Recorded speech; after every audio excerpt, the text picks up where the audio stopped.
infographic were created by uploading my thesis, Harnessing Superpowers, Understanding the Strengths That Emerge from Life-Changing Events, Emergency Managers, into Notebook LM. Enjoy and happy learning. Okay, let's just jump right in. The people we're talking about today, emergency managers or EMs, they are under an incredible amount of pressure. Immense pressure. Yeah. And it's coming from two sides. Right. On one hand, you have the crises themselves. They're getting more frequent, more complex. I mean, the data shows weather-related disasters quintupled between 1970 and 2019. And that's just one category of risk. Exactly. But now there's this second pressure point. The federal safety net that they used to rely on is, well, it's getting smaller. That's the crucial context, that structural change. It's not an accident, it's a very explicit policy shift. From the federal level. Yeah, from FEMA. Yeah. The Federal Emergency Management Agency. They're going through what they call right-sizing their federal footprint. Right-sizing. That sounds like bureaucratic language for something bigger. It is. In real terms, it's a conscious push to shift the operational responsibility, the leadership, and frankly, the financial burden of disaster response. Pushing it downwards. Heavily onto state and local agencies. And this isn't just theory, we're seeing it happen. The sources mention some really specific examples, right? From early 2025. They do. When you look at reported decisions for events in places like Washington, North Carolina, Arkansas, the message is stark. States that might have expected federal assistance are seeing it denied or severely limited. So the takeaway for a local EM is, you're on your own. In many ways, yes. You have to build entirely new layers of capacity and leadership, fast. The old playbook of waiting for heavy federal support to bridge the gap, that's changing. So that's the core question for this deep dive. If the rules are changing and the stakes are higher than ever, how do you actually train for that level of adaptability and, I guess, emotional endurance? And how do you do it when resources are actually shrinking? Right. Which is why we're digging into a fascinating source today. It's a 2025 master's thesis from the Naval Postgraduate School by Jennifer A. Pearsall. It's called Harnessing Superpowers, Understanding the Strengths That Emerge from Life-Changing Events in Emergency Managers. And Pearsall's central question just reframes the entire conversation. She's asking, essentially, can major personal disruptions, things like a profound loss or a serious illness or becoming a caregiver overnight. Exactly. Can those experiences actually enhance your professional skills? Can they create what she calls superpowers that, a typical training seminar just can't give you? That is a radical idea. It's asking organizations to see personal adversity not as a liability, but as a crucible, a place where essential skills are forged. It is. And the methodology she uses is really important here. It's qualitative, exploratory, and it's grounded in something called appreciative inquiry. Which means it's looking for what works. Exactly. It focuses on identifying and amplifying strengths, not diagnosing weaknesses. She did 13 in-depth interviews to really explore how this transformation happens. Okay, so let's get into what this new capacity actually looks like. The thesis makes a really critical distinction right at the start. It does. It's the difference between resilience and growth. We hear the word resilience all the time. We do. And it usually means bouncing back, returning to your baseline after a tough event.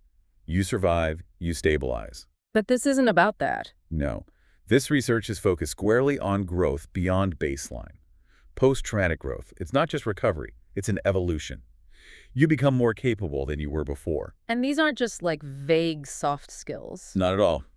The thesis defines them as very specific, action-oriented capabilities.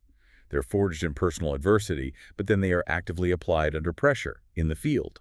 They're operational skills. The life-changing events that the EMs in the study talked about were, they were intense. Serious health problems, the death of a child, divorce, unexpected caregiving. The full spectrum of human hardship. But, and this is critical, the study's focus is on the outcome, on the professional strengths that emerged, not on the trauma itself. It's about how that experience gets translated into something useful for the whole team. So let's get specific. What did they gain? What were these applied superpowers? Let's dive into the first one, which seems like the most critical skill to have when everything is falling apart. Superpower number 1, decision-making and problem-solving. Okay, every EM has to make decisions. So what's different here? What makes it a superpower? It's an enhanced, almost accelerated capability. The thesis calls it cognitive triage. Cognitive triage. I like that. It's the ability to just filter the chaos, to distinguish the real signal from all the overwhelming noise, and then act decisively, even when you have incomplete information. And participants said this came directly from their personal crises. Directly. They said navigating these deeply complex personal hardships gave them a kind of muscle memory for prioritization in a professional crisis. I can see that. If you've managed a family member's long-term illness, you learn very quickly what's a real emergency versus what's just noise. You learn what truly matters. One EM is quoted saying that without the ability to kind of distinguish the two, you are basically going to screw every operation you work on. Personal hardship is an involuntary high-speed training course in that. What's fascinating is it's not just about making the decision faster. It's about how you carry yourself. Yes. They learned they had to use that hard-won internal steadiness to project calm for their teams. So a personal coping skill becomes a collective leadership tool. Exactly. You become the stable center that everyone else can orbit around. It reduces the strain on the whole team. As another participant said, their personal adversity gave them a confidence that let them make decisions a lot faster and more accurately, indispensable when lives are on the line. Okay, that brings us to superpower number 2, relational leadership. This feels like a very human-centered skill. It is. It's about leading with empathy, with presence, with trust. And it often came from EMs who needed that kind of leadership in their own lives and didn't get it. So they chose to become the leader they once needed. Precisely. Interviewees talked about intentionally creating psychological space for their teams, giving them, quote, a chance to breathe and process even during intense operations. That's leadership centered on care, on dignity. But how does that hold up when formal structures are breaking down? That's when it becomes even more vital. The sources showed these relational skills allowed EMs to step into crucial informal leadership roles. Outside the chain of command. Yes. They used trust and mutual understanding to build these improvised response networks, pulling together different agencies and groups when the official structure was too slow or had collapsed. It's about connecting people through shared purpose, not just hierarchy. And that's absolutely key in this new reality we talked about, where that big federal response might be delayed. It's applied empathy that keeps the mission going. It's the difference between managing tasks and truly leading people through chaos. Okay, superpower number 3 is emotional intelligence and interpersonal skills. This seems related to the last one, but how is it distinct? It starts with self-awareness. The self-awareness gained through their personal disruption, understanding their own triggers, their own limits, matured into these really concrete outward-facing practices. Like what? Like managing team conflict or fostering psychological safety. One EM talked about the importance of knowing what or when to actually ask for help. That's a level of self-awareness that can take a lifetime to develop, but adversity speeds it up. And the thesis highlights how this applies to working with disaster survivors, too. Yes, providing culturally informed care. It's not just about dropping off supplies. It's about providing aid with dignity and context. Right. One EM explained it perfectly. I can provide you help, but I need to have the context. Yeah. Cultural background or personal background. How I can help you without overstepping. That curiosity, that empathy, is vital when you're coordinating a diverse response. And the last one, superpower number 4, stress management and composure. Again, this seems foundational, but how does personal crisis elevate it? The growth is in the intentionality of it. It moves from being an internal state to an external tool. A leadership tool. Yes. They maintain their own emotional control, their own mental endurance, and that creates a stable platform for everyone else to stand on. It lets others process and recover. The ability to stay steady isn't just about them anymore. It's a resource for the entire team. So it's a shift from just managing your own stress to actively managing the team's emotional climate. You're curating the atmosphere. That's a perfect way to put it. There's a great quote in the research. You can't control the crisis a lot, but you can control yourself. And for them, that realization is liberating.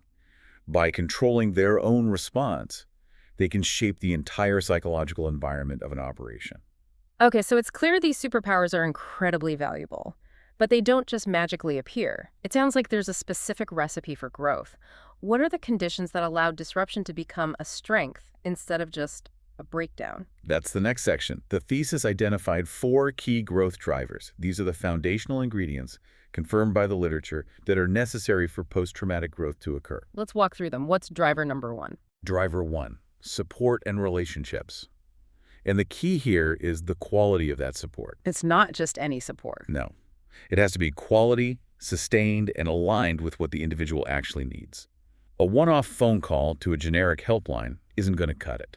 Recovery from a life-altering event is a marathon, not a sprint. If that support disappears after a few months, the growth can just stall out. Okay, that makes sense. What's driver number 2? Internal mindset and motivation. The person has to be willing to engage with the process.